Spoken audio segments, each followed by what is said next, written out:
코로나19 관련 통계입니다. 오늘은 일본의 코로나19 현황에 대해서 살펴보고요. 이를 바탕으로 앞으로 어떻게 될지 예측해 보도록 하겠습니다. 오늘 분석도 무모한 도전이죠. 예측을 하는 거니까. 제 나름대로 근거를 들어서 설명을 하긴 하겠지만 판단은 여러분들이 하셔야 됩니다. 자, 오늘 분석이 가능한 건 옥스퍼드 대학이 관여하고 있는 이 사이트에서 아주 귀중한 자료를 제공해주고 있기 때문에 가능했습니다. 코로나19에 대한 총 테스트 결과를 제공해주고 있는데요. 날짜별로 제공해주고 있습니다. 지난번에는 중간중간이었는데 그래서 아주 의미 있는 결과가 나왔고요. 이것들을 보면은 최근에 와서는 미국이 가장 열심히 검사를 하고 있고 그 뒤를 이어서 독일, 이탈리아, 우리나라 이런 순으로 검사 수가 많다라고 하는 걸 알 수 있습니다. 물론 여기 애드 버튼을 눌러서 다른 나라도 데이터를 추가할 수 있는데 모든 데이터가 다 있는 건 아닙니다. 제가 관심이 있었던 스페인 데이터는 여기에 없더라고요. 그래서 조금 더 지나고 나면 그 데이터도 나올 거라고 생각이 듭니다. 현재는 4월 6일자 어제 날짜 데이터까지 올라가 있습니다. 누적 확진자 대비 1일 확진자 수를 비교해 보도록 하겠습니다. 가로축이 누적 확진자 수인데요. 1000만, 10만 로그 스케일로 되어 있습니다. Y축도 로그 스케일로 되어 있죠. 요거는 그날 하루하루 확진되는 확진자 수입니다. 미국 같은 경우는 이미 10만 명을 한참 넘었고요. 그 다음에 매일매일 확진되는 사람도 10,000명을 넘어서고 있다라고 하는 거죠.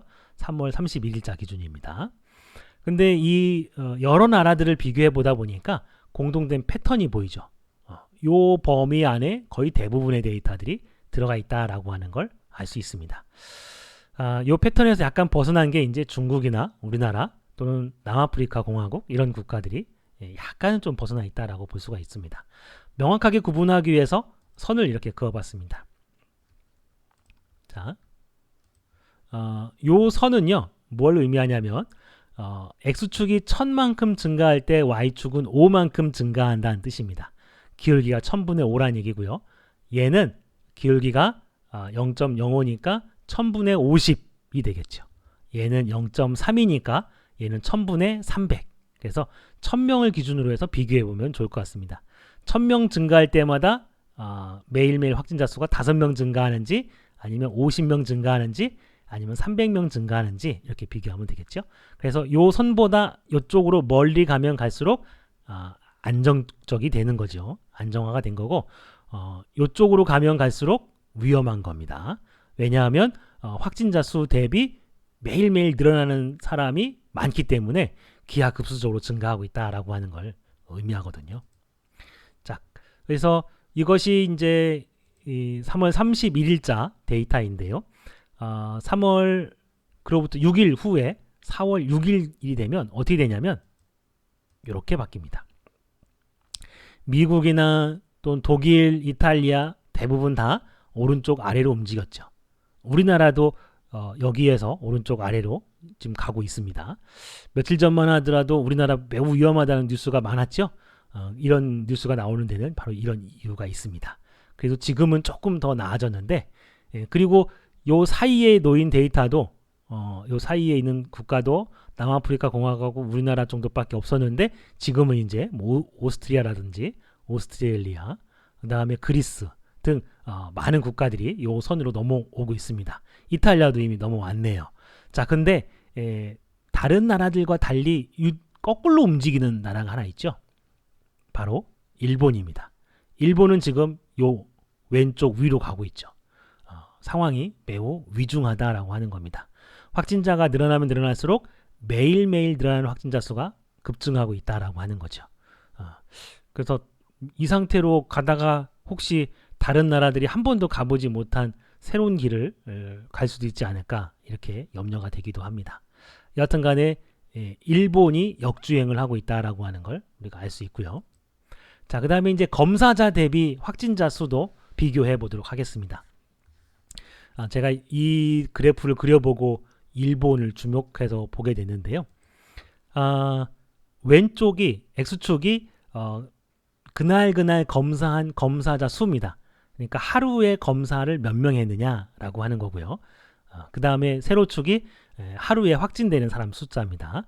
역시 로그 스케일로 되어 있고요.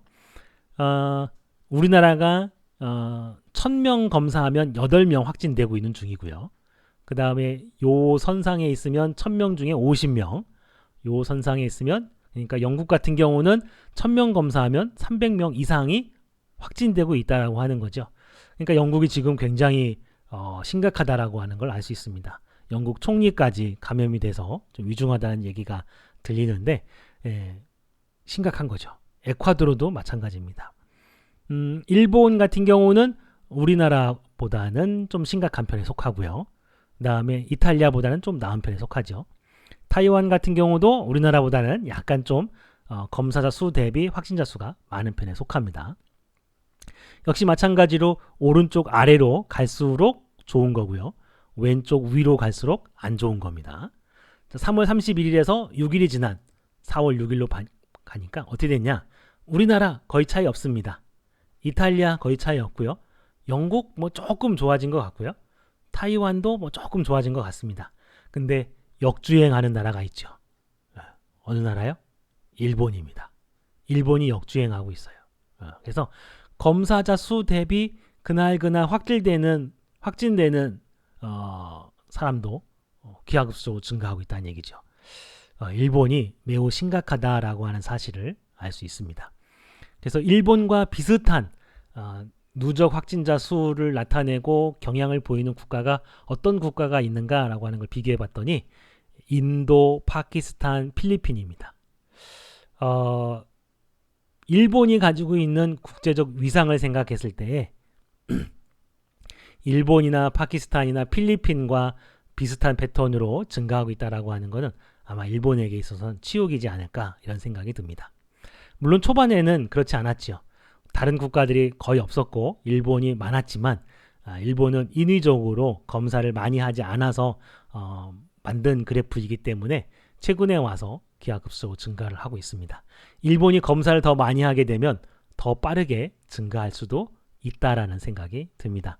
그래서 제가 생각할 때 검사를 많이 하면 많이 할수록 아마 일본은 인도나 파키스탄이나 필리핀보다 더 가파르게 확진자 수가 증가할 거다라는 생각이 들어요. 사망자 수를 비교하면 어떨까요? 이렇습니다. 다른 국가들보다는 그래도 조금 나은 것처럼 보입니다. 경사가 완만하죠. 나름대로는 그 병상 수도 많고 일본의 의료 환경도 좋기 때문에 상대적으로 사망자 증가가 좀 둔한 게 아닌가 이런 생각이 듭니다. 그에 비해서 지금 필리핀이라든지 그 다음에 인도라든지 특히 인도가 더 심해 보이죠. 이런 나라들은 지금 사망자의 증가 추세가 하루가 다르게 지금 증가하고 있다라고 하는 측면에서 매우 우려스럽습니다. 파키스탄을 보면은 초반에는 필리핀보다 일본보다 경사가 급했지만 최근에 와서 보면은 일본하고 파키스탄하고 좀 비슷해 보이죠. 경사가 조금 더 지켜봐야 되긴 하겠지만 여하튼 간에 일본의 상황 그닥 좋지는 않다. 다른 국가에 비해서 사망자 수가 적긴 하지만 확진자 수가 증가하는 추세가 무섭다. 그리고 사망자도 최근에 와서 조금 가파르게 증가하는 위험한 모습을 보이고 있다라고 하는 거죠. 자, 마지막으로 일본보다 이제 앞서갔던 나라들 중국이나 미국이나 이탈리아 국가하고 비교를 해보겠습니다. 여기에 있는 데이터만 놓고 보면은 필리핀이나 파키스탄하고 비슷하게 갈 것 같아서 아주 기하급수로 증가할 것 같은데요. 여기에 있는 데이터하고 놓고 보면은 미국만큼은 심각할까라고 하는 부분에 있어서 약간 좀 회의가 들더라고요. 왜냐하면 이렇게 그래프가 나오거든요.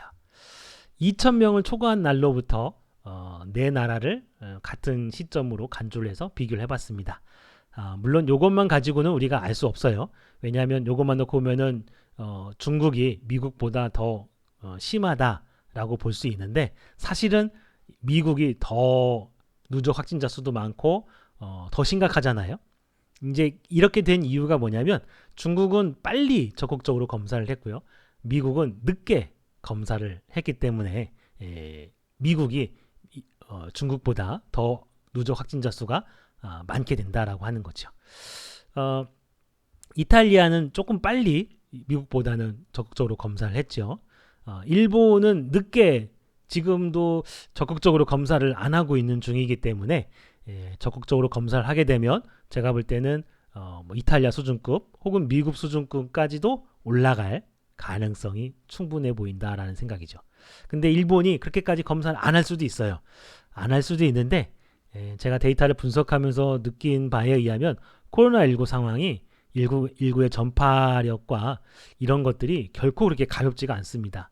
며칠 전에도 스웨덴 데이터 분석했는데 최근 신문 기사 보니까 스웨덴도 지금 고삐를 죄려고 하는 것 같더라고요. 영국도 그랬죠. 이게 그냥 가벼운 감기로 취급을 해서 증상이 심각한 사람들만 검사해서 넘길 수 있는 그런 문제가 아닙니다. 그래서 일본도 등 떠밀려서 적극적으로 검사를 하는 날이 올 거라고 저는 생각이 들고요. 그렇게 되면은 미국이 중국보다 늦게 시작했지만 결론적으로는 지금이 더 심각하듯이 일본도 심각하게 될 거다. 근데 어느 정도 심각하게 될 거냐라고 하는 부분에 있어서는 저도 조금 조심스럽습니다. 과연 이탈리아 수준까지 갈 거냐, 그거보다는 안 갈 거냐라고 하는 건데 충분한 데이터가 아직은 안 쌓여서 명확하진 않지만 그냥 제 개인적인 판단으로는 이탈리아보다는 조금 덜 하지 않을까. 그래도 일본 사람들이 마스크를 착용한다든지 또는 사회적 거리두기가 이탈리아처럼 이렇게 좀 친근한 관계가 아니거든요. 혼밥이나 이런 것들이 좀 예전부터 잘 정착되어 있던 국가이기 때문에 그래도 심각해지고 그러면은 뭐 나중에 이제 봉쇄령도 내려질 수 있겠고 그렇게 된다고 한다면은 이탈리아보다는 조금 나을 거라는 생각이 듭니다. 그래서 이탈리아만큼 심각하진 않겠지만 늦게 시작했다는 측면에서 아마 그에 버금가는 결과가 나오지 않을까 조심스럽게 예측을 해봅니다. 데이터가 쌓이면 쌓일수록 조금 더 구체적인 이제 예측이 가능할 것 같아요. 나중에 데이터 업데이트해서 설명하도록 하겠습니다. 사망자만 놓고 봐도 일본이 조금 다른 나라들보다는 나은 편에 속한다라고 하는 걸 알 수 있죠. 근데 여기서 또 한 가지 재미있는 것이 뭐냐면 이탈리아 같은 경우는 이 선이 굉장히 매끄러워요. 선이 매끄럽습니다. 인위적으로 조작하지 않은 듯한 느낌이 확 들죠. 근데 미국 초반에는 이와 같이 좀 매끄럽지 않습니다. 경사가 들쭉날쭉하죠. 중국도 들쭉날쭉하죠. 일본도 들쭉날쭉합니다. 제가 볼 때는 이런 것들이 검사를 제대로 안 한 거죠. 어떤 날은 열심히 하고 어떤 날은 안 하고 이런 식의 인위적인 데이터 만드는 것이 느낌이 확 나고요. 그러다 보니까 미국 같은 경우 중국보다 작은 것처럼 보여도 결국에 와서는 증가되는 거잖아요. 그래서 이탈리아 같은 경우는 꽤 정직하게 하고 있는 게 아닌가라는 생각이 들고요. 덕분에 유럽에서 최초로 전 세계 언론에 주목이 되는 그런 불상사를 겪긴 했지만 그래도 이탈리아는 정직하게 한 게 아닌가 이런 생각이 들고요. 그에 비해서 지금 일본은 좀 우려스럽다 볼 수가 있겠습니다. 이렇게 해서 일본의 상황 살펴봤고요. 또 미래도 어떻게 될지를 대략적으로 예측을 해봤습니다. 그러면 다음번에 업그레이드 된 영상으로 한 번 더 찾아뵙도록 하겠습니다. 감사합니다.